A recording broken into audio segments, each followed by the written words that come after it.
जमलेल्या माझ्या तमाम महाराष्ट्रप्रेमी बांधवांनो, भगिनींनो आणि मातांनो,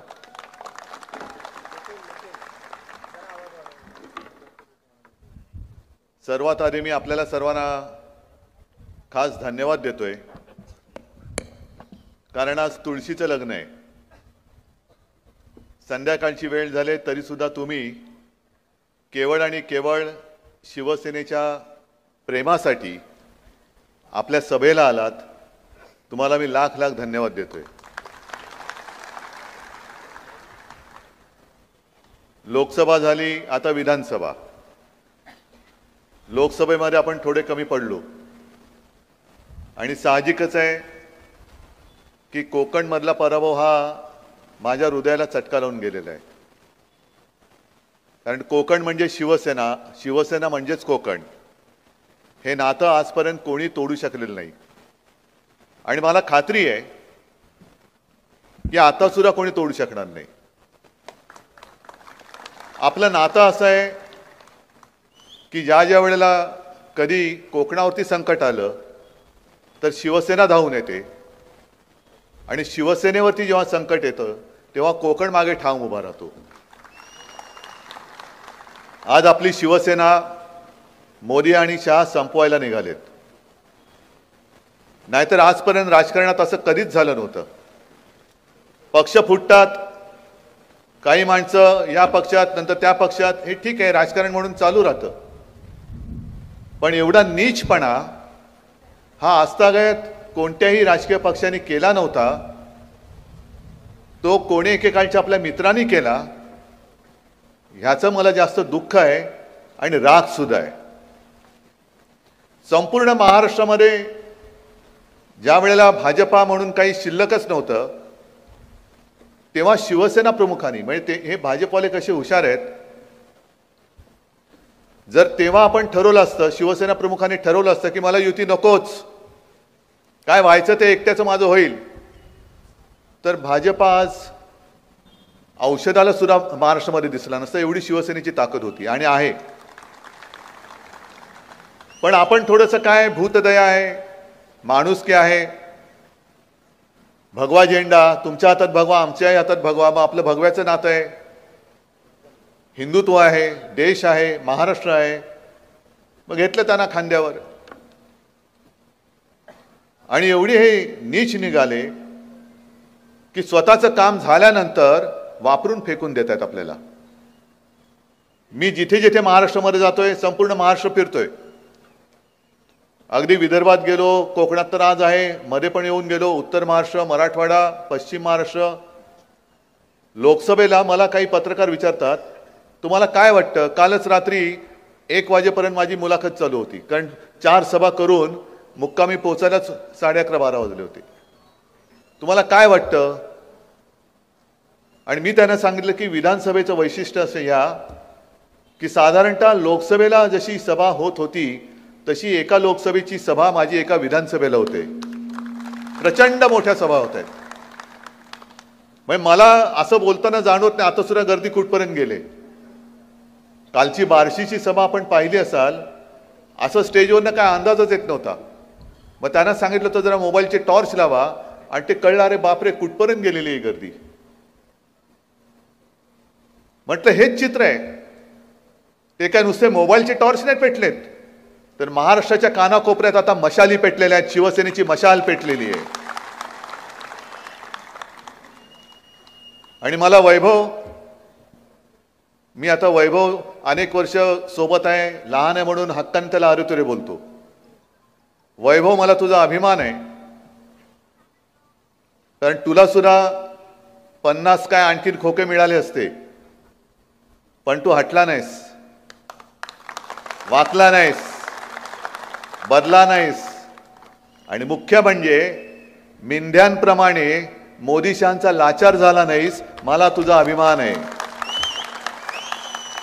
आणि विनायक राऊत पण तसेच आहेत, कारण खासदार पण आपले गेले होते, विकले, पण विनायक राऊत नाही गेले. इथे बसलेले सगळेच, मग भाई गोवेकर काय सगळेच, आता उपरकर पण परत आले, राजन तेली परत आले, सगळी जुनी शिवसेना ही परत उभी राहते. आणि इथे मला जे आव्हान दिलं गेलं,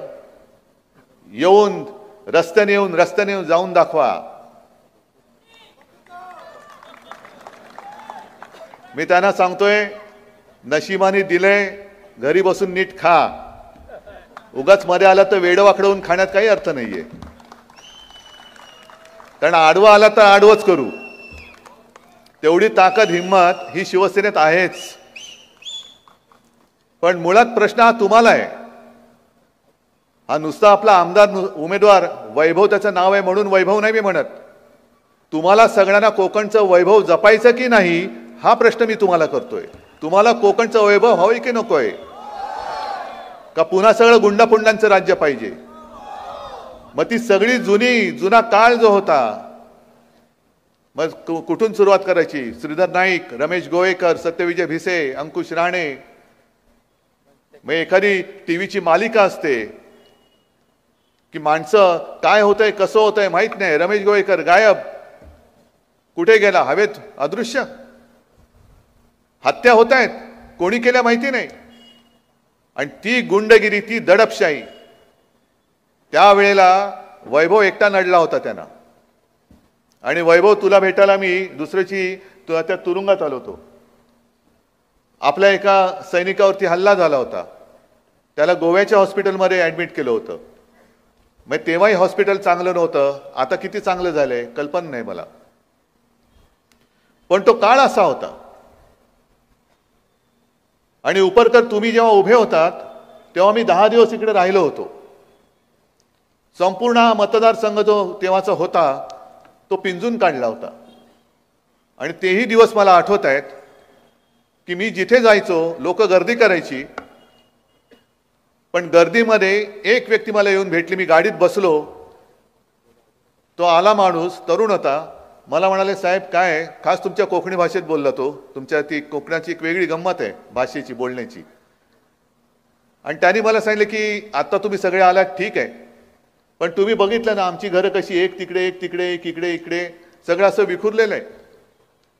संध्याकाळ झाली, सूर्यास्त झाला की इकडे चिडी चिप सगळा काळोख असतो. ही 2005ची गोष्ट आहे. आज तुम्ही सगळेजण आला, आम्हाला बरं वाटलं. निवडणूक झाल्यानंतर तुम्ही गेल्यानंतर आम्ही इकडे एकटे राहणार आहोत. आणि यांची दहशत एवढी आहे, आमच्या मुली बाळी रात्री अपरात्री किंवा संध्याकाळच्या वेळेला एकट्या येणं जाणं करायचं म्हटलं तर हे काय करतील सांगता येत नाही. तेव्हा तुम्ही म्हणे एक कोणतरी माणूस असा द्या की जो आमच्या सोबत, आम्ही कधी हाक मारली तर तो धावून येईल असा माणूस द्या. आणि ती परिस्थिती बघितल्यानंतर ते आव्हान विनायक राऊत यांनी स्वीकारलं. येऊन राहिले, तुम्ही खासदार म्हणून निवडून दिलं. यावेळेला नेमकं काय कुठे चुकलं हा विचार माझ्यापेक्षा आपण सगळ्यांनी केला पाहिजे. की नको तो धोंडा पुन्हा का उरावरती घेतलात? पुन्हा तुम्हाला दादागिरी, गुंडगिरी. म्हणजे मला मोदींना, मी मगाच्या सभेत सुद्धा बोललो की मोदींना इकडे मुद्दामून प्रचाराला बोलवायचंय. याच इकडे या व्यासपीठावरती बोलू आपण. या चॅनलमधनं मी त्यांना आमंत्रण देतोय, मोदीजी जरा आप यहाँ आइए. कारण तुम्ही जो लोकसभा निवडणुकीमध्ये कंठशोष करत होता, परिवारवाद परिवारवाद, घराणेशाही,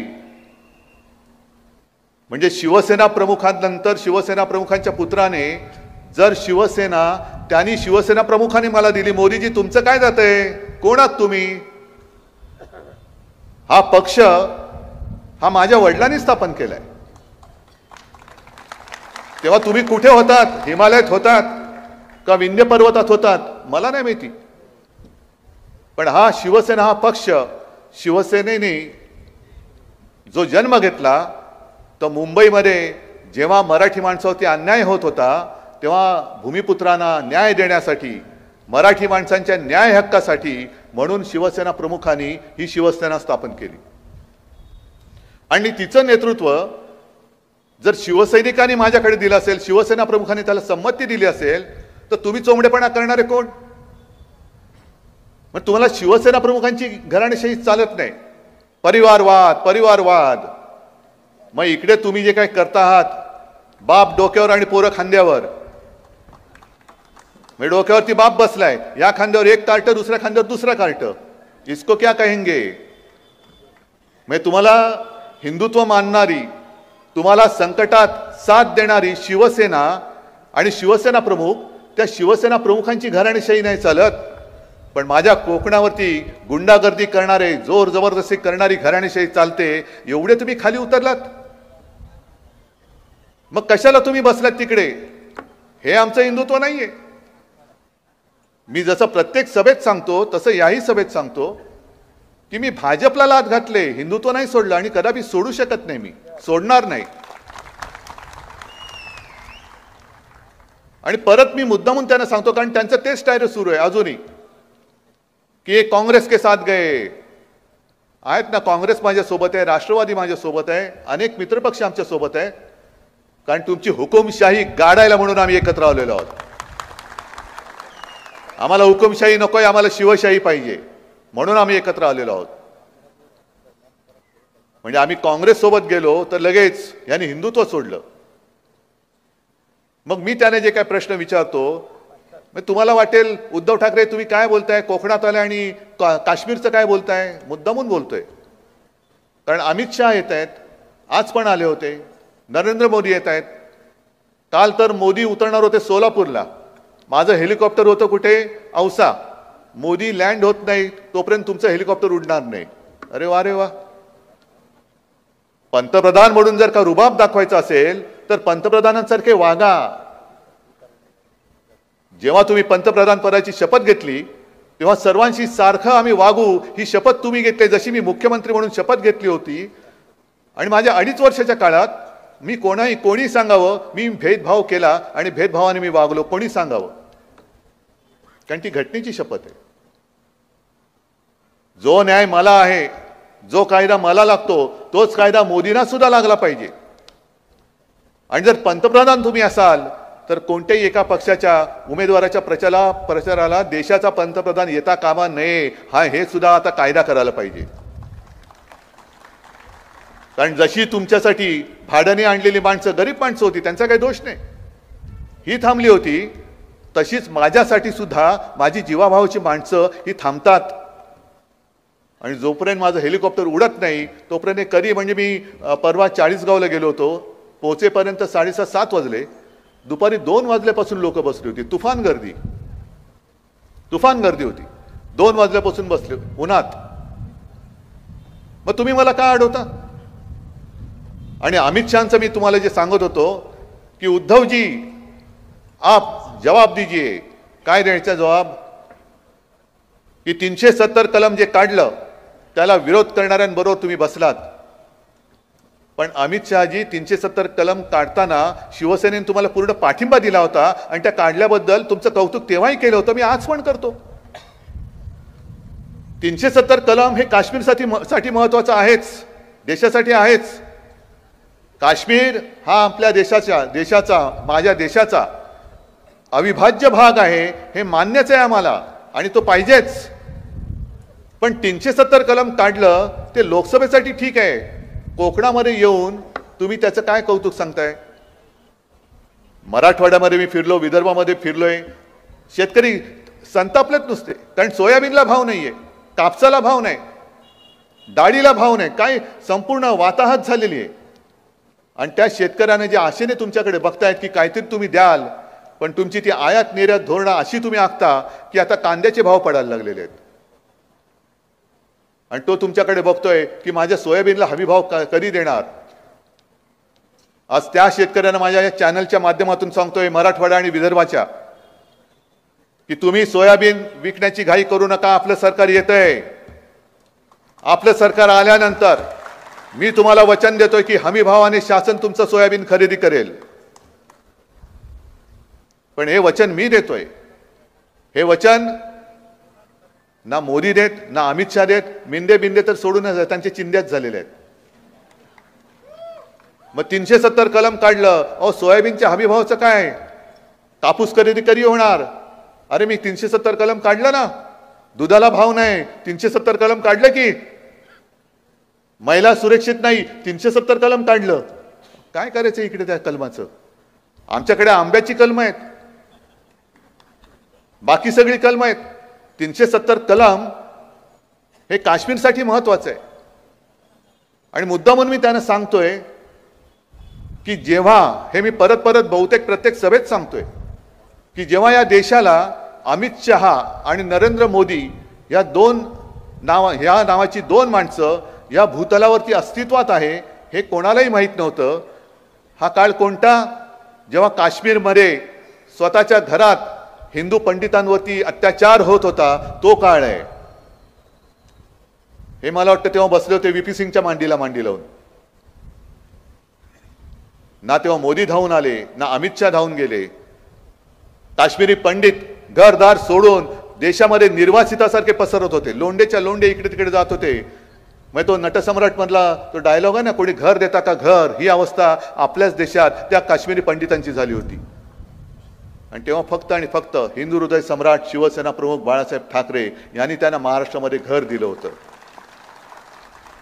ते उगाचच नाही त्याने हिंदू हृदय सम्राट म्हणत, त्यांनी करून दाखवलं होतं.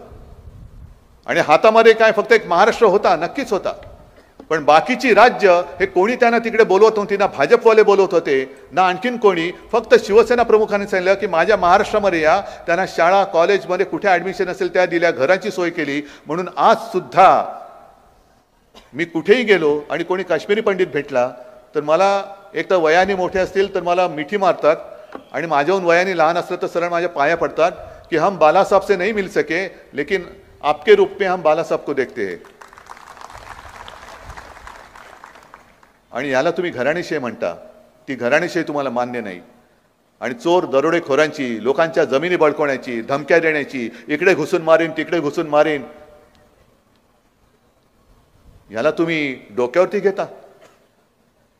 बरं ठीक आहे, तुम्हाला शिवसेना संपवायची ना, करा प्रयत्न, बघतो कोण राहतं शिल्लक. शिवसेना आहे आणि तुम्ही आहात. तुम्ही बाकीच्या तुमच्या त्या यंत्रणा न घेता मर्द असाल तर समोरासमोर येऊन लढा, मर्द असाल तर. आणि मर्द नसाल तर मग तुमचे ते ईडी, इन्कम टॅक्स, सीबीआय वाले जसे वापरता, याचा अर्थ तुम्ही मर्द नाही आहात, नामर्द आहात. तुम्ही सरकारी यंत्रणांचा दुरुपयोग करता आहात, माझ्या लोकांना धमक्या देतात, जुन्या केसेस उकरून काढता आणि त्यांची फोडाफोडी करताय, पैसे देताय, तो सुद्धा माझ्या जनतेचा खाल्लेला. आणि या नामर्दाशी लढावं लागते, ह्याच्यासारखं मला दुसरं दुर्दैव वाटत नाहीये. जो उल्लेख तू वैभव केला छत्रपती शिवाजी महाराजांचा पुतळा, अरे याचा सूड आपण घेणार आहोत की नाही, का नुसतं छत्रपती शिवाजी महाराज की जय बोलणार? जर शिवाजी महाराजांचा पुतळा पडल्याचा सूड आपण घेणार नसो तर मग आपण छत्रपतींचा जय जयकार करण्याच्या लायकीचे नाही आहोत. जर आपण स्वतःला छत्रपतींचे मावळे समजत असू तर ज्या भ्रष्ट हाताने तो पुतळा उभारला, ज्या अशुभ हाताने तो पुतळा उभारला, तो पुतळा उभारण्यामध्ये सुद्धा ज्यांनी पैसा खाल्ला, त्या भाजपाच्या आणि मिंद्याच्या उमेदवाराला एक सुद्धा मत या पवित्र कोकण भूमीमधनं पडता कामा नये. ही जबाबदारी तुमची आहे. मी आता गाडीने येताना डावीकडे वळलो असतो तर सिंधुदुर्ग किल्ला, इकडे आलो तर तुम्ही सगळे शिवरायचे मावळे. अरे ज्या शिवाजी महाराजांनी आपल्या इथे येऊन स्वतःच्या देखरेखीखाली एक आपल्याला वैभव उभं करून दिलं सिंधुदुर्ग किल्ल्याच्या रूपाने, 400 वर्ष झाली, तेव्हाची आक्रमण तर वेगळीच होती, पण त्याच्यानंतर ऊन वारा पाऊस लाटांचे तडाखे, मग ती चक्रीवादळ असतील, तोक्ते असेल, निसर्ग असेल, अशी कित्येक वादळं ही गेल्या 400 वर्षात आपल्या जन्माच्या आधी येऊन गेली असतील, तरी सुद्धा सिंधुदुर्ग ताठ मानेने उभा राहिला, कारण महाराजांच्या पवित्र स्पर्शाने तो पावन झालेला आहे. म्हणजेच याचा अर्थ महाराज इकडे आले असतील तेव्हा इथे सुद्धा कधीतरी त्यांचा वावर झाला असेल. तुम्ही भाग्यवान आहात की ज्या मातीला महाराजांचा स्पर्श झाला त्या मातीत तुमचा जन्म झाला आणि त्या मातीमध्ये तुम्ही राहता. तुम्ही भाग्यवान आहात, पुण्यवान आहात. निष्ठा ही तुमच्या रक्तामध्ये असली पाहिजे. शिवप्रेम हे तुमच्या नसा नसामध्ये भिनलेलं असलं पाहिजे. ते कोश्यारी सुद्धा होते, महाराजांचा अपमान केला, आपण मोर्चा काढला, पण मोदींनी हटवलं नाही त्यांना. पण मोदींचा अपमान केला असता तर तात्काळ त्याला निलंबित केला असता. म्हणजे माझी काल ज्यांनी मुलाखत घेतली त्यांनी मला सांगितलं की मोदींची पण बॅग तपासली गेली होती. म्हटलं तपासली गेली होती ओरिसात, पण तपासल्यानंतर ज्यांनी तपासली होती त्याला निलंबित केलं गेलं होतं, त्याला निलंबित करून टाकलं होतं. मग ही अशा पद्धतीने यांची दडपशाही सुरू आहे. वाटेल ते करतायत. आणि नुसतं शिवप्रेमाचं नाटक करतायत. पुतळा पडल्यानंतर आमचे मिंदे दाढी खाजवत बोलतायत की वारच असं होतं की वाऱ्याने पुतळा पडला. अरे मिंद्या, तुझी दाढी नाही फडफडली? वाऱ्याने दाढी नाही हल्ली, पुतळा पडला?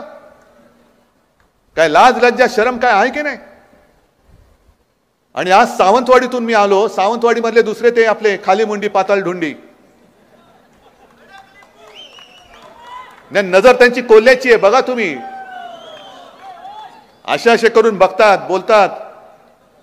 त्यांनी आणखीन तारे तोडले. म्हणजे वाईटातून काहीतरी चांगलं होईल. खरंच मी त्यावेळेला जे आपण मोर्चा काढला आणि जोडे मारा, ते जोडे मारा म्हटल्यानंतर यांना जोड्याने मारायचं नाही तर दुसरं काय करायचं? महाराजांच्या म्हणजे आपल्या दैवताचा पुतळा पडतोय आणि म्हणतो वाईट झालं, पण त्यातनं काहीतरी चांगलं होईल. नाही, चांगलं जरूर होईल, पण ते पुतळा पडला म्हणून नाही, केसरकर पडेल तेव्हा चांगलं होईल. इथे सुद्धा इकडे आणि पलीकडे 2 चिल्ली पिल्ली पडतील तेव्हा कोकणचं चांगलं होईल. म्हणजे त्यांच्यासाठी वाईट होईल पण कोकणासाठी चांगलं होईल. आणि मी करून दाखवीन कोकणाचं चांगलं. मी आहे, मी देतोय तुम्हाला वचन. उण्यापुऱ्या 2.5 वर्षाच्या काळामध्ये कोरोनाचा काळ असा भयानक होता की अनेक जण, म्हणजे तो काळ मला आठवला तरी अंगावरती शहारा येतो.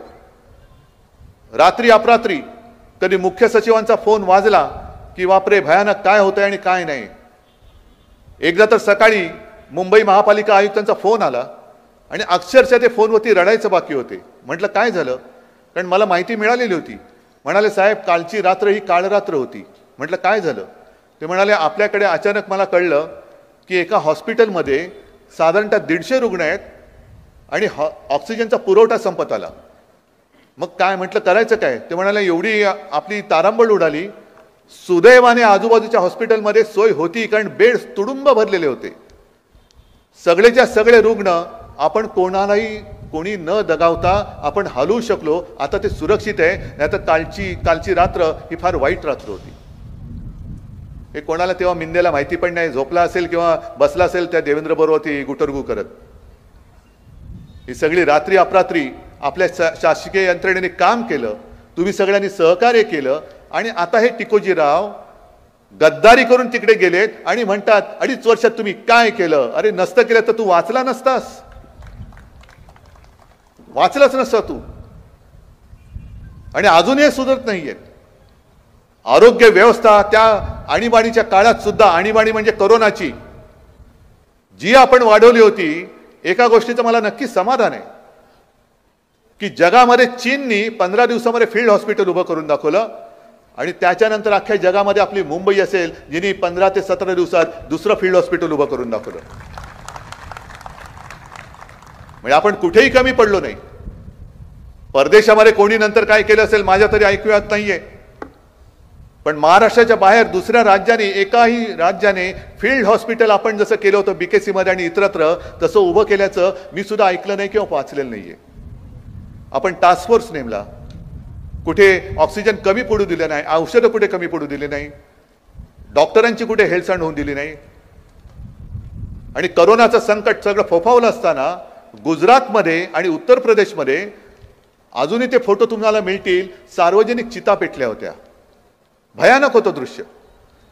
पण तुम्ही सगळ्यांनी सहकार्य केलं म्हणून आपण महाराष्ट्र वाचवू शकलो.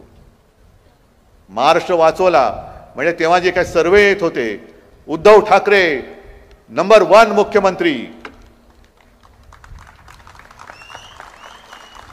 नाही, पण हा सन्मान माझा नव्हता, हा सन्मान तुमचा होता. उद्धव ठाकरे फक्त चेहरा होता. कारण तुम्ही जर मी जे सांगत गेलो होतो ते तुम्ही ऐकलं नसतं तर मी महाराष्ट्र काही करू शकत नव्हतो. पण मला अभिमान याचा आहे की एखाद्या कुटुंबा प्रमुखाप्रमाणे तुम्ही जे मी सांगत गेलो, घरी राहता तुम्ही घरी राहिलात, लॉकडाऊन तर लॉकडाऊन. आणि तेव्हा भाजपवाल्याने तेव्हा होते ना महामहिम कोश्यारी, काय म्हणजे करोनाच्या काळात सुद्धा पैसे खात होते. आणि मला पत्र लिहिलं होतं की तुम्ही, माझ्याकडे काही माणसांनी पत्र दिलेले आहे, ती पत्र मी तुम्हाला देतो आहे, तुम्ही ताबडतोब सर्व प्रार्थनास्थळ उघडा. आणि तुम्हाला असा काही साक्षात्कार होतो का वगैरे वगैरे वगैरे लिहिलं होतं. मग म्हटलं कोणी एवढी लोक भेटले तरी कोण, तर इनमीन 3 माणसं आणि ते तिन्हीच्या तिन्ही भाजपडे. तिथे सुद्धा तुम्ही घोळ घालत होतात. तिथे सुद्धा तुम्हाला सगळं उघडं करून महाराष्ट्राचा गुजरात किंवा उत्तर प्रदेश तिकडे करायचा होता. करोनाने बळी गेले तरी चालतील पण सगळं उघडा. ही अशी घाणेरडी नीच औलाद आणि ही आपल्यावरती राज्य करते. अमित शहानी जे आज दुपारी भाषणामध्ये बोलले की उद्धव ठाकरे म्हणजे आपल्या सरकारने विकासाला स्थगिती दिली. मी विकासाला नव्हती स्थगिती दिली. मी स्थगिती नाही, मी बंदी आणली होती आणि माझं सरकार आल्यानंतर मी परत बंदी आणीन. महाराष्ट्रातून एक सुद्धा उद्योग मी गुजरातला जाऊ देणार नाही म्हणजे नाही. अमित शहा आज लिहून ठेवा, तुम्ही आज लिहून ठेवा की ज्या क्षणी महाविकास आघाडीचं सरकार येईल तेव्हा तुम्हाला लुटारू नो, तुम्हाला महाराष्ट्राचा उद्योग मी गुजरातमध्ये नेऊ देणार नाही. तुम्ही महाराष्ट्राचं वैभव लुटताय, महाराष्ट्राची विल्हेवाट लावताय. महाराष्ट्रात येणारे आणि होते ते उद्योग सगळेच्या सगळे तुम्ही गुजरातला नेताय. गुजरात गुजरात हे गुजरात ते गुजरात. वेदांत फॉक्सॉन गुजरातला नेला, टाटा एअरबस गुजरातला नेला, मेडिकल डिव्हाइस पार्क गुजरातला नेला. हे सगळे चांगले उद्योग हे गुजरातला नेत आहेत आणि विनाशकारी रिफायनरी ही माझ्या निसर्ग संपन्न कोकणाच्या माथीवर मारताय. रिफायनरी घेऊन जा गुजरातला, पण माझा टाटा एअरबस मला परत द्या. म्हणून मी मागे जे बोललो होतो ना, राख रांगोळी, आमच्या नशिबात राख आणि गुजरातच्या नशिबात रांगोळी घालताय तुम्ही. गुजरातबद्दल मला काही आकस नाहीये ना, गुजराती लोकांबद्दल मला आकस आहे. इथे आलेत, पिढ्याना पिढ्या राहत आहेत, शतकानुशतके राहत आहेत. मग त्यांना सुद्धा मी सांगतोय, अरे तुमचं आणि आमचं नातं हे तुम्ही दुधात साखर मिसळल्यासारखे जर विरघळून गेलो असू तर मोदींचा मिठाचा खडा त्याच्यामध्ये का टाकायला देताय तुम्ही. आणि मोदी आणि शहाना सुद्धा सांगतोय की तुम्ही आज आहात उद्या नाहीत, पण आज महाराष्ट्र आणि गुजरात आणि संपूर्ण देश अशी जी काय तुम्ही भिंत बांधतायत, तुम्ही गेल्यानंतर सुद्धा ती जर्मनीची भिंत होती ना, तशी भिंत तुम्ही या देशात आणि गुजरातमध्ये बांधून जाता, हे लक्षात ठेवा. ही भिंत म्हणजे अंबुजा सिमेंटचं ऑफिस सुद्धा गुजरातला घेऊन गेले. काय नेमकं या कोकणासाठी केलं काय. आणि आज मला जे इकडेचे खासदार दुर्दैवाने झालेले हे मला आव्हान देत आहेत, अरे महाराष्ट्राचं रक्त तुझ्या अंगामध्ये असेल तर महाराष्ट्र लुटणाऱ्यांच्या विरोधात तू उभा राहा. मला काय आव्हान देतोस. मी उभा आहे, महाराष्ट्र लुटारू आणि महाराष्ट्राच्या मध्ये मी उभा आहे. काय आणि आपलं सरकार पाडलं. मी तुम्हाला एक साधी गोष्ट सांगतो, सगळ्यांना हल्ली सांगतोय. आता जर का तुम्ही विधिमंडळाकडे पाहिलं तर मुख्यमंत्री हा शिवसेनेतनं चोरलेला, दोन्ही सभागृहाचे अध्यक्ष सभापती हे शिवसेनेतनं चोरलेले, दोन्ही सभागृहाचे विरोधी पक्ष नेते एक तर आपलेच अंबादास दानवे आहेत, पण दुसरा विजय वडेट्टीवार हा सुद्धा ओरिजिनल शिवसैनिक. अर्ध्याहून अधिक मंत्री हे आपले शिवसेनेचे गद्दार, आमदार सुद्धा जे नेले ते शिवसेनेचे. म्हणजे तुम्हाला शिवसेनेची शक्ती पाहिजे पण उद्धव ठाकरे नको. कारण तुम्हाला माहिती आहे की महाराष्ट्र लुटायला न देणारा एकच माणूस आहे, तो म्हणजे उद्धव बाळासाहेब ठाकरे. आणि आज तुम्ही सगळेजण इकडे जमलेले आहात. आपला वचननामा तुमच्यापर्यंत पोहोचलेला असेलच. पोहोचलाय ना का परत बोलू. परत बोलण्याची गरज आहे. कारण मला बरेच जण सांगतात की आपला वचननामा पोहोचवा सगळ्यांकडे. म्हटलं पोहोचवायचा तो पोहोचवलेलाच आहे. आपण 5 जीवनावश्यक वस्तूंचे भाव स्थिर ठेवणारे तुम्हाला कळलेलं आहे. कळलंय ना. मुलींप्रमाणे मुलांना सुद्धा मोफत शिक्षण देणार हे सुद्धा तुम्हाला कळलेलं आहे. अनेक गोष्टी कळलेल्या आहेत. पण मुद्दा म्हणून एक मुद्दा स्पष्ट करतो, मुलींप्रमाणे मुलांना शिक्षण का मोफत देणार आहे. मी 3-4 दिवसापूर्वी यूट्यूबवरती एक क्लिप पाहिली. राजदीप सरदेसाई जे ज्येष्ठ पत्रकार आहेत त्यांनीच मला पाठवली, त्यांनीच ती केलेली आहे. अमरावतीमध्ये ते एका घरी गेले होते, ज्या घरामध्ये एका शेतकऱ्याने आत्महत्या केली. मग त्यांच्या घरी ते गेले. दुर्दैवाने जिचं कुंकू पुसलं गेलं ती आपली बहीण तिकडे बसली होती. ज्याने आत्महत्या केली तो 47 वर्षाचा शेतकरी होता. मग त्याची 2 तरुण मुलं ही त्यांच्या झोपडीसारख्या घरामध्ये होती. काळोख, घरामध्ये काळोख. या कॅमेऱ्यासाठी जो काय यांची संगन असते तो उजेड होता, तोच उजेड. आणि मग राजदीप सरदेसाईंनी त्यांना विचारलं, ताई तुमचं नाव काय. मुलांना विचारलं तुमचं नाव काय, किती कर्ज होतं. ते म्हणले 1.25 लाख कर्ज होतं. 1.25 लाख कर्जासाठी म्हणजे अदानीना वगैरे करोडो रुपये हे असेच देऊन टाकतायत. करोडो रुपयाची मुंबई ही फुकट देऊन टाकतायत. पण माझ्या महाराष्ट्रातला शेतकरी 1.25 लाखासाठी आत्महत्या करतोय. मग त्या दुसऱ्या जो लहान मुलगा होता, लहान म्हणजे असेल एक 14-16 वर्षाचा वगैरे असेल, त्याला विचारलं तू काय करतो, शाळेत जातो का? तो म्हणला नाही मी शिक्षण सोडून दिलं. सोडलं का सोडलं? फी कशी भरणार, डोक्यावरती कर्ज आहे, वडिलांनी आत्महत्या केले. मग तू काय करणार, शेती करणार का? तो म्हणाल मी शेती नाही, शेती सोडून मी हमाली करेन पण मी शेती नाही करणार.